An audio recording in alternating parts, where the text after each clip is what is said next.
Yeah, we're tagged. And we're live. We're rocking and rolling here. I think, actually, hold on. No, we're live. We're live. We did it. We're did live. the thing. We're live. We are live. We're doing it live. Well, hey, quick turn in. Hope you guys are having a great Friday. We're going to probably do a few of these because it's trade deadline season. 'Tis the season. Ryan Ripken show, but breaking news around baseball. 2 moves happened. One Oriole related, one AL East related, as the Orioles traded Gregory Soto and got back a couple prospects in the process. We'll talk about that. And then on top of it, too, the New York Yankees went and got a third baseman from the team the Orioles are playing tonight in Baltimore. Ryan McMahon goes from Colorado to the Bronx. We'll explain all of that here and a little bit more. But if you're new to the channel, hit that like and subscribe button. We do this live every Tuesday, Wednesday, Thursday. But when there is breaking news like this, we're going to go live and talk about it. So, Zach, I know you just on Kevin and Zach reacted to the Gregory Soto news. Yeah. Lefty, we'll start with this because that was the first move that happened. But the Orioles, you knew that they were going to trade a guy. I always felt that the Mets were going to be interested, and maybe they're not done, but they get Soto, and it felt like this was coming, right? This is no shock. Mets get arguably one of the best lefties on the market is what we're dealing with at this moment in time. Yeah, I mean, listen, I've seen some stuff online about, like, I can't celebrate this because in year 7 of whatever, after we're not supposed to be selling. I get that. But the reality is the Orioles were in the position to sell. It did not make sense for them to obviously buy. So when you look at the trade, personally, it felt like Gregory Soto was not coming back after this season. It felt like with the free agent market, a power lefty, he was going to have a pretty big pool of suitors. So you give up 2 months of Gregory Soto in a year you are not winning for 2 prospects, that one of which, Wellington or Arcena, he's already, at least according to MLB Pipeline, he is the 19th best prospect for the Orioles. So you get Arcena in there. He is a 20-year-old in high A who has been electric. I know that word gets thrown around a lot, but when you're 20 years old, throwing 100 and touching 101 with a 94 mile per hour cutter, you're getting whiffs on your curveball, and I believe he has like a 2.34 ERA in high A. So this is a guy where, yes, let's be real, he is a year away from being a year away from being a year away. You know, it's not a guy that you get and he's going to be on the team next year. He also may be a relief pitcher when you look at his numbers. He's a high strikeout guy. His walk rate is coming down. It is still an issue. But for 20 years old, a power arm that I think the Orioles, that is the prize of this trade.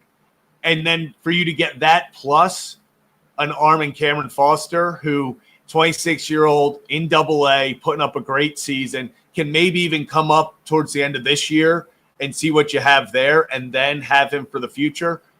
This is a trade you do if you're Baltimore. Yeah, so I think what I find the most interesting with all of it, Zach, is what the return was going to look like when you're looking to get a guy. So we're going to explain this part, and don't worry, we're going to get to the Ryan McMahon side because we're just doing this in order of what has happened here today. So Soto, though, okay? You're wondering for value in players when you're trading them off. And just to explain to everyone out there, everyone's going to have a different value. Pitchers are going to be at more of a premium because of the need. And then the offensive players, while valuable, they aren't going to be maybe pushed to be acquired, or at least the prospects with it. But Soto getting traded for a 19th prospect in a team system gives you an idea of what you can expect moving forward. So I'll explain that in just a second. But for Wellington, actually, so I pulled up, Zach, a little bit more on him on top of it for people to understand. His fastball can touch up to triple digits. It can get up there. The one knock with him with a lot of young pitchers is, can you control your stuff? He walked a ton of guys last year. It got better this year, but there is so much room for growth, but room for error. In single A right now, even though he's tearing it up, you still got to climb the ladder and continue to hone your skills and skill set. But if you're looking at potential's there. You throw fuzz, you got some good off-speed stuff, but your fastball is what you're going to pitch off of. But you have a cutter that rates high, fastball rates high, and then a curveball and slider that rank somewhat average to a little bit above average, but it's all going to depend on the development. Now, Cameron Foster, by the way, the Orioles need some help, and he's going to be ready sooner than later. Don't look at his AAA stats. They don't mean jack squat because he just got called up and got lit up in a game.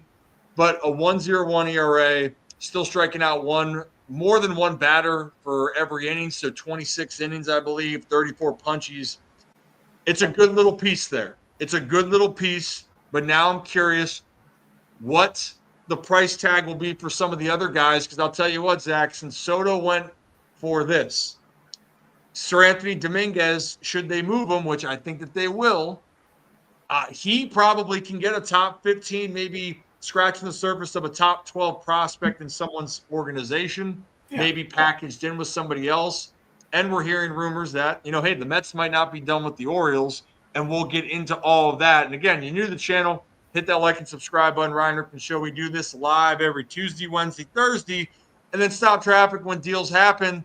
We're going to go live to talk about it. So, and we do cover a lot of things Orioles, but for Mets fans or people that are coming into this, I'm going to explain what the Mets are getting in this deal, of where it puts their team, because that's also telling the story, because the Mets, I think, are going to continue to buy some more, Zach. So you mentioned that Soto is a player that was on the market. So if you guys don't mind, I'm going to pull up Gregory Soto's stats for this year, okay?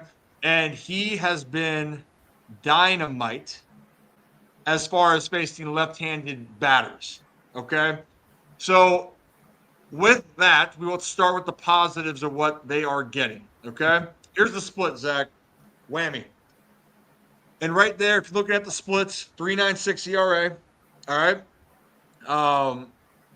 But the biggest marker right there is his lefty versus righty stats in the splits, and they are drastically different. And I mean drastically different. 138 average against lefties, 22 strikeouts, only 4 extra base hits allowed, 8 total hits. But facing righty, Zach, he ain't having that success, right? No, no homers, but 12 hits, or 21 hits, 6 doubles. And I think that the numbers, though, can be a little skewed, because it's not that they're always making solid contact against Soto, and there has been some soft contact, Zach, but clearly his focus, his specialty is getting the left-handed bats out. And for the Mets in the NL East, where did they just come from? Or Soto, where was he acquired from? The Phillies? Well, guess what? You're going to have to face some of the best lefties in the business down the stretch in Harper, Schwarber, just to name a couple, as you're trying to make a run to win that crown. Yeah. So I do think, this is a guy where Gregory Soto, let's call it like it is. You pretty much knew the second after the first batter what Gregory Soto you were getting. Because when he is in, he is dialed in. He is a great addition to any bullpen. He is probably one of, if not the top lefty reliever available on the market. So a power lefty is going to command I'm not going to say a massive haul, but he's going to command some prospects being given up. And you get, obviously, Wellington, you give up Foster. So for the Mets, in their eyes, they're saying, okay, we'll take the risk that these guys maybe work out, maybe don't, with the Orioles. But like you said, the Mets are in win now mode. They are in win this year mode. So they don't care that there's just 2 months of Gregory Soto.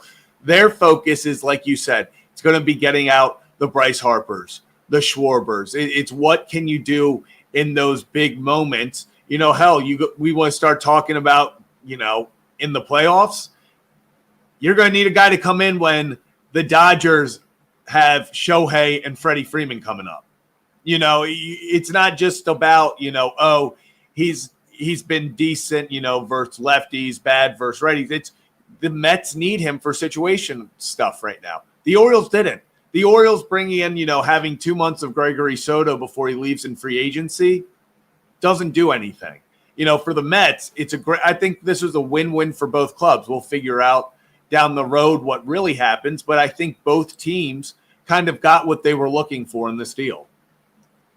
Yeah, I mean, when you're looking at an expiring contract and you have to make a decision moving forward, get something where you can think long-term. And for the Orioles, they accomplished that. For the Mets, you're chasing a title. You're chasing a title. So prospects you were willing to give up. Soto here, there's a lot to like. Now, as Oriole fans, if you've watched this, you understand how it can be somewhat volatile at times where the moment you go Soto is unhittable, Zach. He can't be touched, righty, lefty. And even if we pull up more of the stats here, which I have, because we're going to see the stretch runs that he have. Okay? Mm-hmm. So if we're looking at this right here, it is right when I move, you move. It's the last couple months, just like that. Right here, you're looking at the month of July. He's only got 6 innings, and it was really a lot of zeros when he's come in. And yes, only 6 innings, right? Because he's probably going against the matchup. But he'll have the knock for it is that blow up outing, right? So it's a crooked number, 2 spot, 3 spot up there. You look to that month in June, pretty spotless. Like that's his ceiling. His ceiling is he can go out there and deal and just be automatic. And that's something that the Mets are going to willing to play that game. But they got to understand, this isn't – if we're comparing the relievers of like a Dominguez to a Soto, Dominguez to me was a lot more stable, Zach. Could be wildly effective, but typically he was getting the job done. When Soto gives it up, he gives it up. Here's one more on that situation here of going back to the months, right? It's really, again, just a few outings, and more times than not, it's the crooked numbers, right? Players he's gonna give up hits, he's gonna give up runs, but typically the runs for him when he does, it's more than one when he does. So for people to understand that, tremendously talented player with a good heater, and he's a guy that pitches with confidence, Zach. If he feels confident, just like any player, he's gonna go out there and give him the business. So I'm just really curious, though, for the Mets, when those pressure situations are locking in, as you just mentioned, and they got to try to really get closer to winning the division or you're in the postseason. He has experience, but there are a lot of different outcomes you could have based off of just what we've seen so far. So, yeah, I mean, he's one of those classic, it's an all or nothing. He's going to be lights out, or the big thing is the big inning. And you can pretty much tell if he's on or not, because when he's on, it's hard to stop. Yeah, no doubt about it. And I know a lot of people feel ways about selling off. Is this the right moves? And at this point right now, if the Orioles had won the 2 series coming out of the break, you might have a little bit more of a hesitancy. Yeah. But you didn't. And it's not been good. And you're at this stretch now where you have to try to look towards the future. And the Orioles, Zach, have lacked starting pitching depth in the org. They just don't have a lot of it. They have some pieces that look nice, but we don't know. So if you're able to flip this for Gregory Soto, who, again, I like the talent, but relievers, as we've come to see, what happened a couple of years ago, Zach, when the Orioles were when they went their winning ways in 22. Starting rotation wasn't great. Their bullpen was lights out, and guys like CNL Perez were having career years. And then the next year you acquire Jacob Webb off waivers. Keegan Aiken blossomed. Players down the stretch. Danny Coulomb, exactly. So the point is, as much as it sucks to give up middle relief guys or some of the back end, the whole moving Batista is one thing. That's one thing. Moving some of these other pieces, you can replace this a little bit quicker. So I want to point that out. You can replace bullpen pieces quicker than a closer. It's really hard to replace starting pitching. So unless you're spending the money, unless you're spending the dough. So that's what we have. And if you're new to the channel, hit that like and subscribe button. I see people are piling in. Appreciate you guys. We just talked about this Orioles deal. And we're going to talk more with these questions with Dios. So don't worry. We're going to come back to this about what it means, who they could sell moving forward. But let's talk about what just happened up in New York here, because the Yankees are going, well, damn, we're in this. We want to make a run at it. So what do? They just acquired Colorado Rockies third baseman Ryan McMahon, who, stat-wise, Zach, McMahon's not having his best year. It's only hitting 216.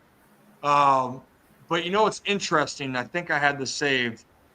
The contract situation with him was probably the most interesting to me on this situation. Where did I have it right? Did I not click it? Well, give me un momento here, Zach, while I do. But anyway, you knew the Yankees were going to go get a third baseman. But I think safe to say now, Suarez, D-backs, it was too rich of a deal, and they are out on trying to bring the big bat of the trade deadline. Yeah, and so, I mean, like you said, McMahon, you knew the Yankees were in on a third baseman. Honestly, this feels like it's about damn time type of move, because it feels like Ryan McMahon has been linked to the Yankees out the past 3 trade deadlines. You know, it felt like it was inevitable that Ryan would find his way in New York. So they get Ryan McMahon, like you said, offensively not having a great year. And I think if you're a Yankees fan, or if you're the Yankees, the one thing that really concerns you is it's not a great year, and he's batting at home at Coors Field. He has 11 homers. You know, he's played 50 games exactly, each home and away. He's batting .248 with an .856 OPS, 11 homers, 22 RBIs. He's good at Coors. You take him away from Coors and away games, he has 5 home runs. He's batting .189 and has a .589 OPS. So this, to me, screams defensive move. This is, the Yankees have been atrocious defensively at third base all year. So what they're thinking is, they are like, hey, we have enough, talent. Whatever comes with the bat of Ryan McMahon is bonus. I think what they want is they are trying to shore up the team defensively at third base from the rotating door that they've had. That has been, we talk about the errors with Volpe. That side of the infield was getting pretty rough defensively at times. So I think, if anything, this is a guy that they're like, at least we know he's a vacuum over there at the hot corner. Yeah, and the one thing that why I think they're so excited about, and I hope my laptop doesn't just explode here, because it's making a whole hell of a lot of noises over here, Zach. But the main thing here is how friendly this contract is if he turns around. And what the deal is telling me, because the Yankees gave up their 8th and 21st prospects, which we can explain in a second. But it's things like this. And this goes to with the Orioles down the stretch of making deals with guys with team control moving forward. Ryan McMahon is going to be under contract now through 2027. Can't be a free agent until 2028 because he signed an extension. And for a third baseman, Zach, who you have belief in, that if he can turn around, you make the deal because you think he's a long-term play for you. And 2, that is really good value for a third baseman that you think can go out there and hit some dingers and be able to be an offensive threat. So I'm going to pull up a little bit more of his stats the last couple of years to give the better picture.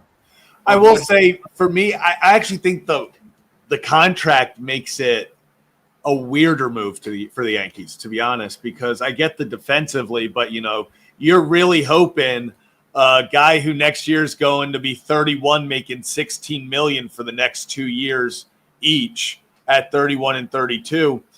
If he's batting 210 and not hitting, we're really, I think, hoping that the short porch, he's a pull hitter. I hope that short porch helps. The contract makes it interesting for me, because I almost see that more as like a deterrent than anything. Even if it was just one more year, this feels very much to me like one of those Yankees moves that really helps them in the moment, and they're willing to take the risk of the next 2 years, which we've seen it work for them both ways. We could be looking back in 2 years and say this was fantastic. They figured something out, tweaked something. He looks great. But weirdly, the contract actually for me was like, okay, interesting that they did with his down year want to take on 2 more years of $16 million each. Yeah.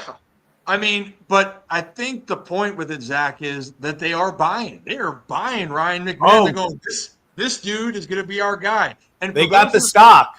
Yeah. And those that are saying about, well, the splits and he plays in Colorado, Zach, he actually had more homers on the road last year than he did in Colorado.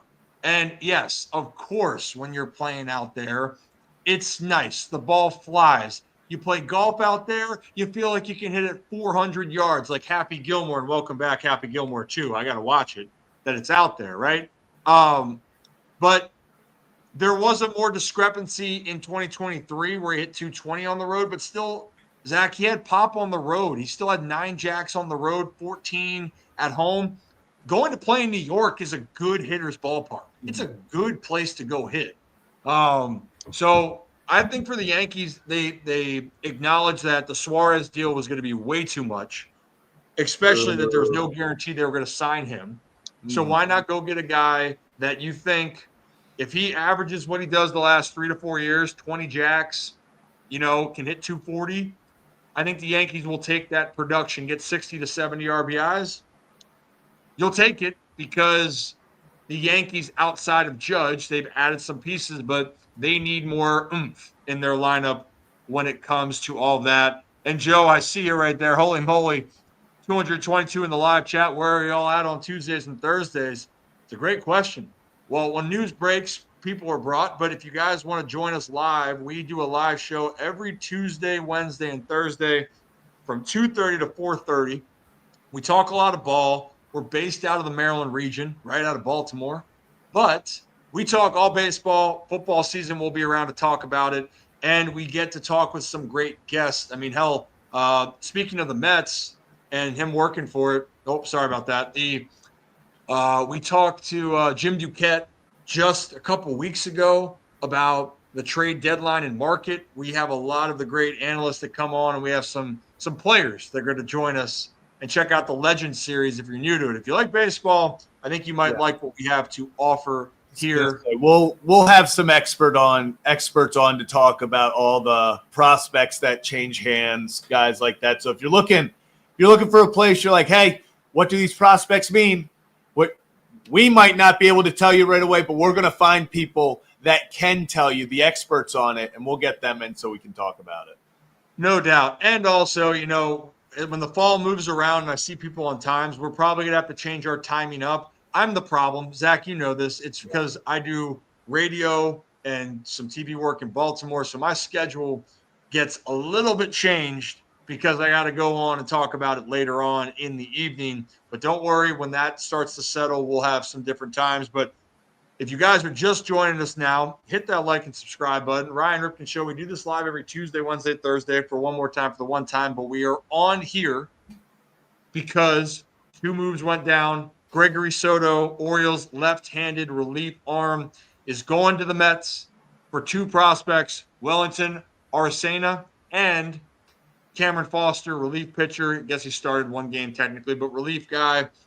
And then the New York Yankees just acquired All-Star Ryan McMahon, 2024 All-Star from the Colorado Rockies in a deal that sent Griffin Herring and Josh Gross, and I definitely probably pronounce, when they have Josh has the last name of an S and a Z at the end.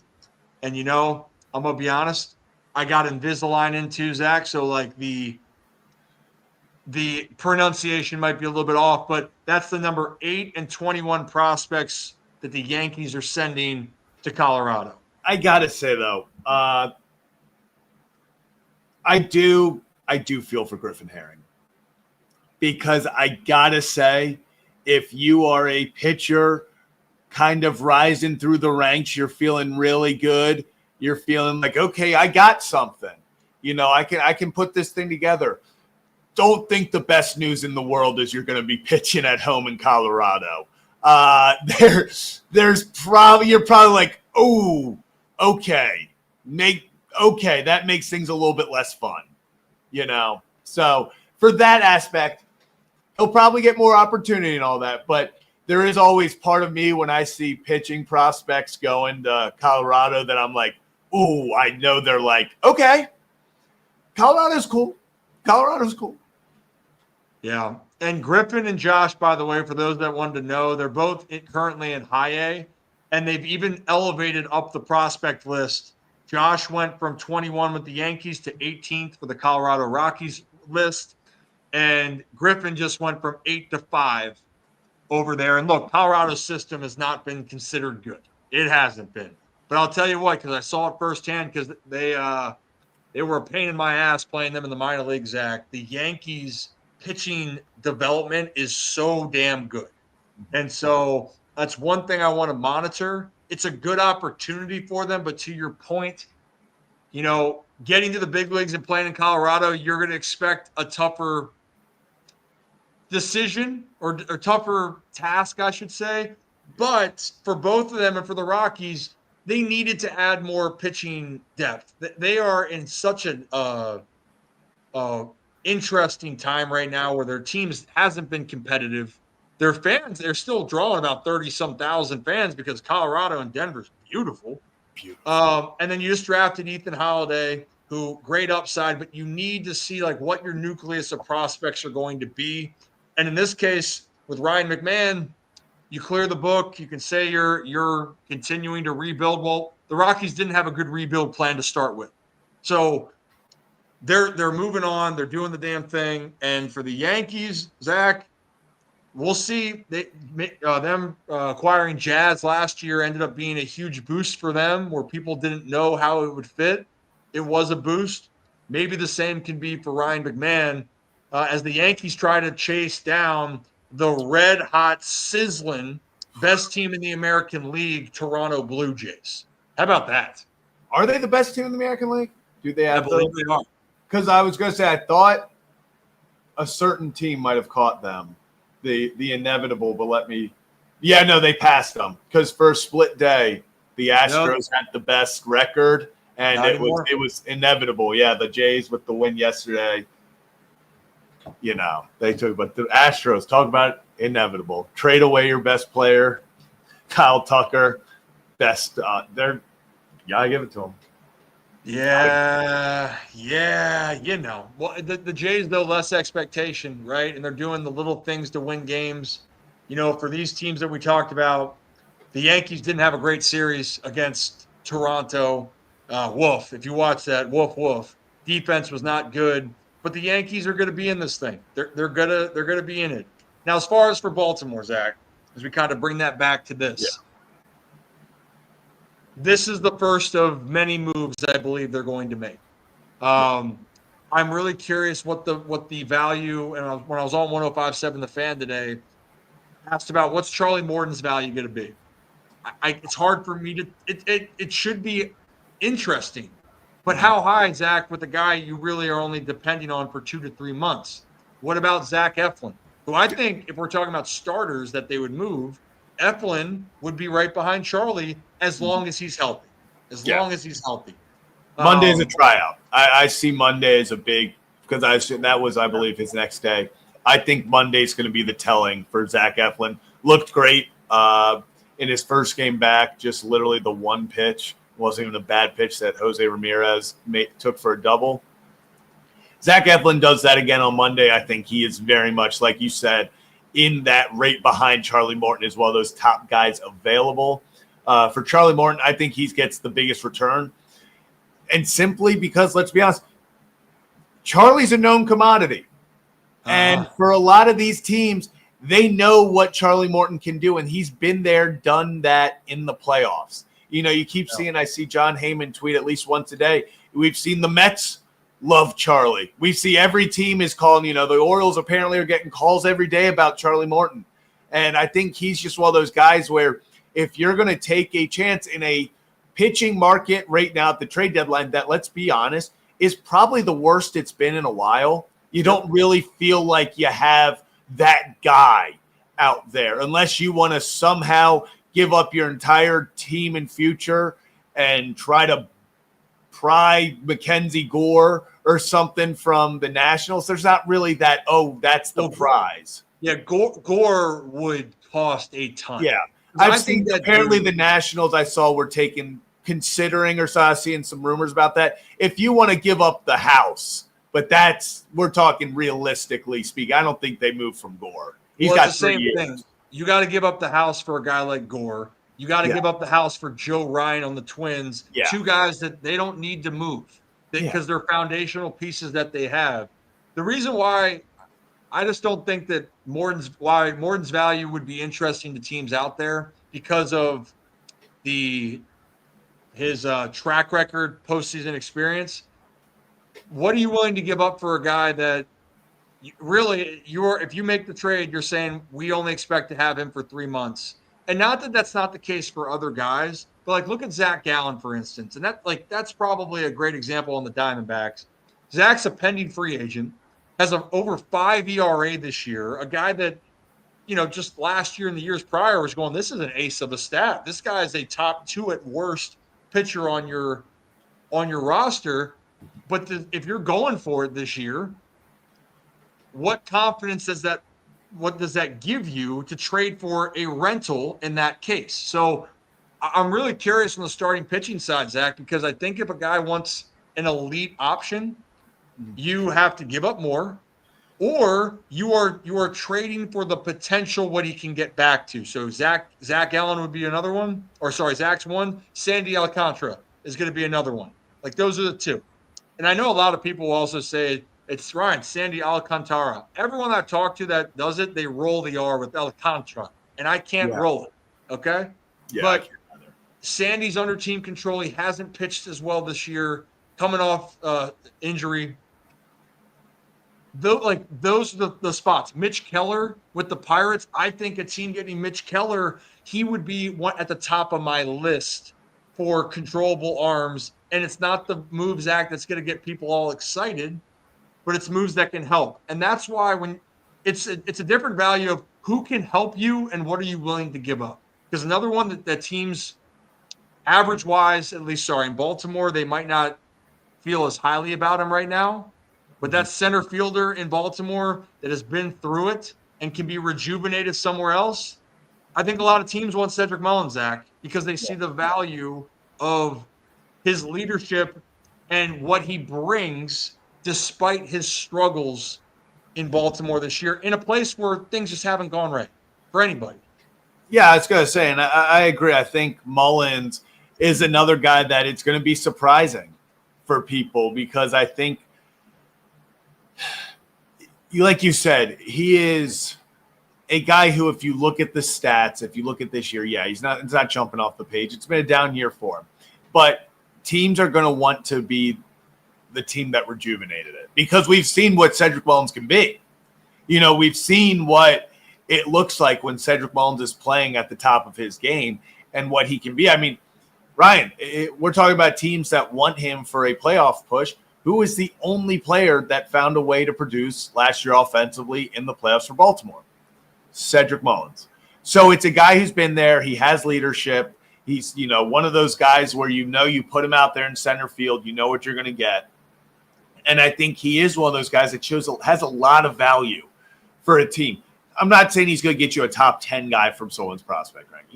Maybe you pair him with someone else, you can start moving up. But he's a guy who I think people are convinced that they're getting a bag of chips for Cedric Mullins. That's not the case. There's going to be suitors out there. There are teams every day that get linked to Cedric Mullins. Yeah. Well, here's the thing, too, with Cedi. And I know if you're going to go by the guys, the stat guys, he's got a negative WAR this year. Okay, cool.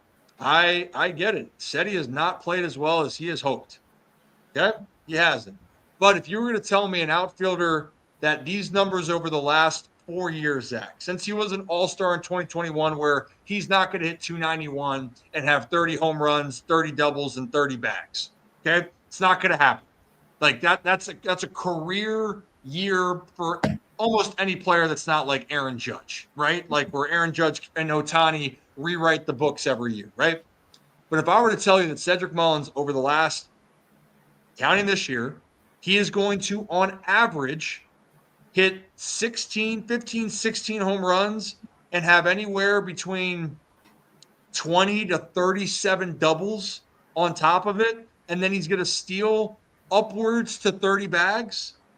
Yeah. And yeah, average has dropped a little bit. Yeah, he hit 230 the last couple of years. But that's production. Like, it's not like it's nothing.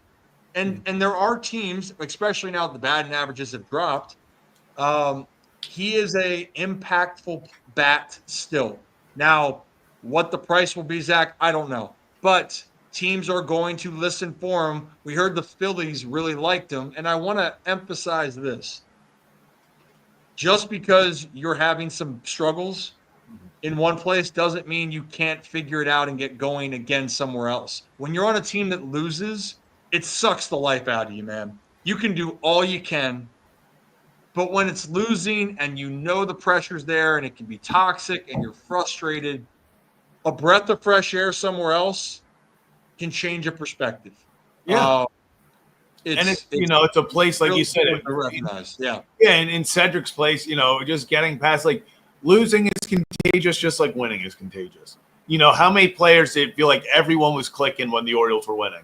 And when it's losing, sometimes it can be hard to get things going, to clear your mind, to get that reset when you're also pressing because, hey, you can't have that moment to breathe, reset, all that because, hey, on May 24th, you were 18 games below 500 and suddenly every game's a playoff game. Every game is a must win. You have to go out there. You have to press. There is no – so kind of go into a team where now, if you go to a new spot, you take a minute to relax, kind of just figure it out, and then, reset. That can change guys. I mean, hell, I know Jazz Chisholm last year was having not that great of a time in Miami anymore. Comes out now he's a premier second baseman again. So, it can just change the guys. Hell, we want to talk about guys obviously having a little bit. Yanier Cano was a throw-in on the Jorge Lopez. Some guys just – they go a new place, something happens, changes, Oh, yeah.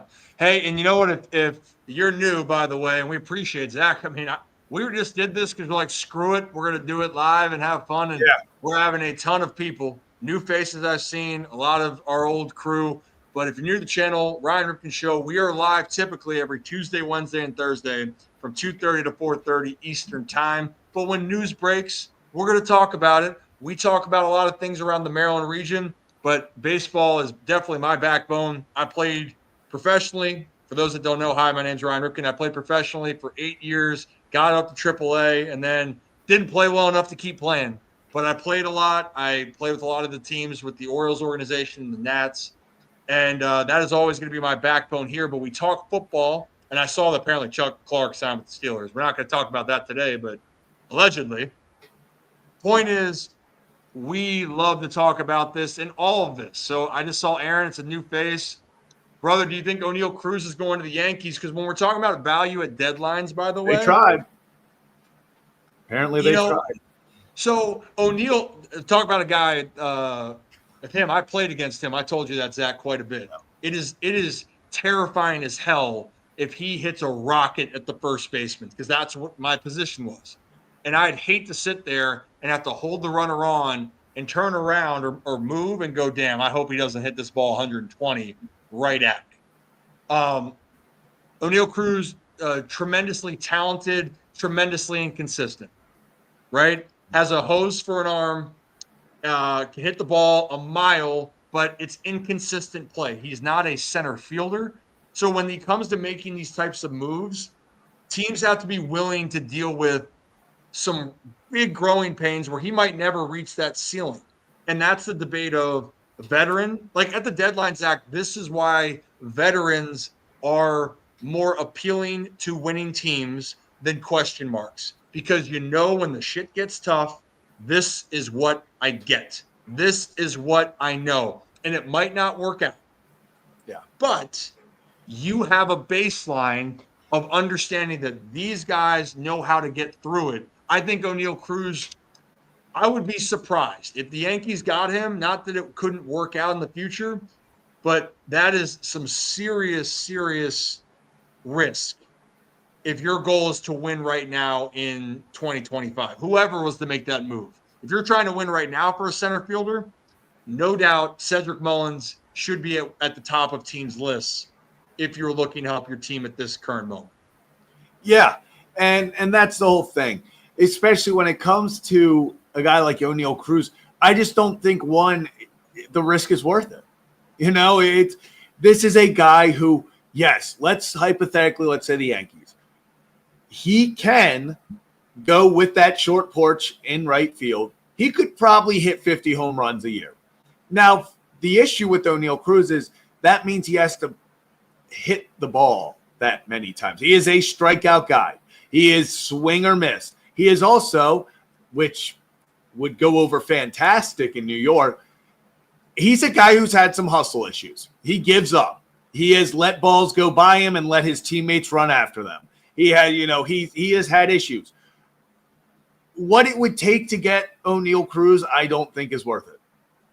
Now, I've heard this rumor. This is just a simple rumor, but that they're looking like packages of Austin Wells, Ben Rice, and Spencer Jones. I've seen Jason Dominguez plus Anthony Volpe. I've seen all of them, and I just don't think, especially from New York, why would you give up guys that are also helping you now for an even bigger question mark? It's like getting rid of 2 question marks for a bigger question mark. Mm-hmm. Oh, for sure. And this is the game within the game. This is also, you look at what can help you now, what can help you in the future. But if you are trying to win now, understanding of what winning now entails. Like the Yankees, going back to the move for Ryan McMahon, they expect to win now with Ryan McMahon, at third, but they also are banking on Ryan McMahon to be their third baseman at least for the next couple of years. At least if things don't work out, they'll move on, but they're going to have him under contract for the next few years. That's a telling sign. They're willing to move draft capital because of that. It's a long play. Suarez, again, if the D-backs were to trade Suarez, it's going to cost a lot, but that is telling your team, your fan base, we are going for everything. And I mean everything, because Suarez is the best bat on the market. Now, when you're looking at some other players that could be in the conversation, Oneil Cruz, to finish that, he is not the right now option for any team when it comes to production. That is someone that you're hoping turns out down the road. So I'm excited to see how this all plays out. I'm really curious, though, with all the teams, Zach, and I know maybe it's good for us because being out of Baltimore, the Orioles have probably the most players that are available, minus maybe the Diamondbacks have players available. Merrill Kelly, Zach Gallen, Suarez. Yeah. They just traded Josh Naylor. That's a team that can move pieces, but the Orioles still have Sir Anthony Dominguez. You're still looking at Kittredge, and I saw some comments in here about Kittredge where team might say they want him. He's got a club option for next year, I believe. Yeah. So those 2 guys, Ryan O'Hearn, Cedric Mullins, Charlie Morton, Sagano, Eflin, if you want to do that. I want to emphasize this. I don't believe all these guys are getting traded. I just don't. Yeah, it would be hard to think all of them. I think probably we see 3 more guys traded in some, capacity. Yeah, I don't see, Ramon Laureano is another guy. I wouldn't trade for the value of what it means to the Orioles right now, but I would argue of the Orioles position players, they would get more than they would for Cedric or for O'Hearn. Yeah. Because of the club option. And I don't want to see, we've already talked about this extensively. I would like to see the Orioles draw a line in the sand for guys. Yeah. But if what I think would happen to what I want are 2 different things. I would love to see guys like Ryan O'Hearn and Seti be here. And Ramon Laureano. Reality is at least 1, maybe 2 of those guys are not. Yeah. They're not. because they're not going to be re-signed, in my opinion. So Ramon is interesting. Mike, I saw you say Seattle for O'Hearn. I don't think Seattle's going for it after getting Naylor. Yeah, no. I think O'Hearn's. I've seen a lot of Milwaukee Brewers actually recently for O'Hearn. Be interesting. Seen a lot of Milwaukee Brewers. Get DL Hall back. DL, I will say, DL's having a nice year now that he's healthy. Yeah. You got a 2.16 ERA. I mean, come on, DL. Over how many?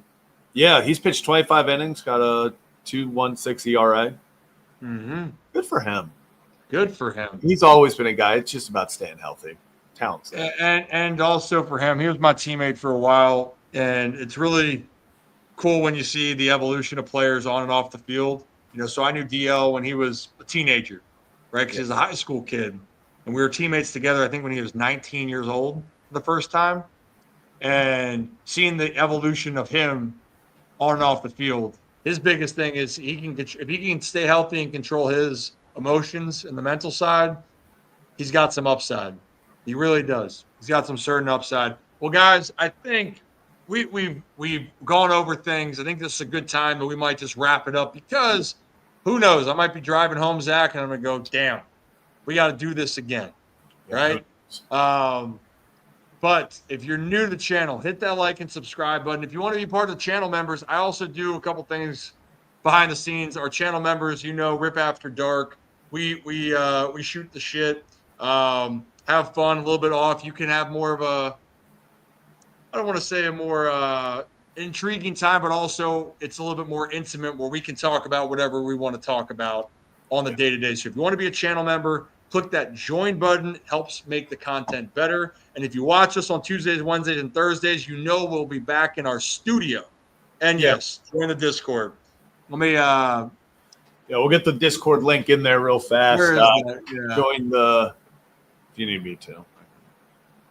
Yeah, where is the link? How do I invite people? Oh. Yeah, I got it if you need me to. You got it or want me to get it? I can get it. I'm putting it in the. Oh, okay. You do it. I do it. Me do it. You do it.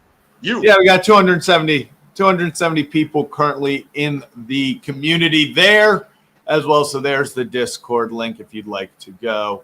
And that is free. Free Discord. Free Discord. Free Discord. FREE on that one. But we appreciate you guys. We don't have the music because we're not in the studio, but go check out our content if you're new to the channel. We got a whole bunch of stuff, and we like to have a great time. But as always, guys, and Joe, appreciate you as well. Appreciate our group. Have a day, have a night, have a great stinking Friday. Zach, go get your floppy hat, buddy. Let's go. See you guys at the yard if you're there. Yep. Be good, and thank you, guys. And I'm sure we'll be back here soon talking more trades, notes, and whatever the hell you all want to talk about. See you guys.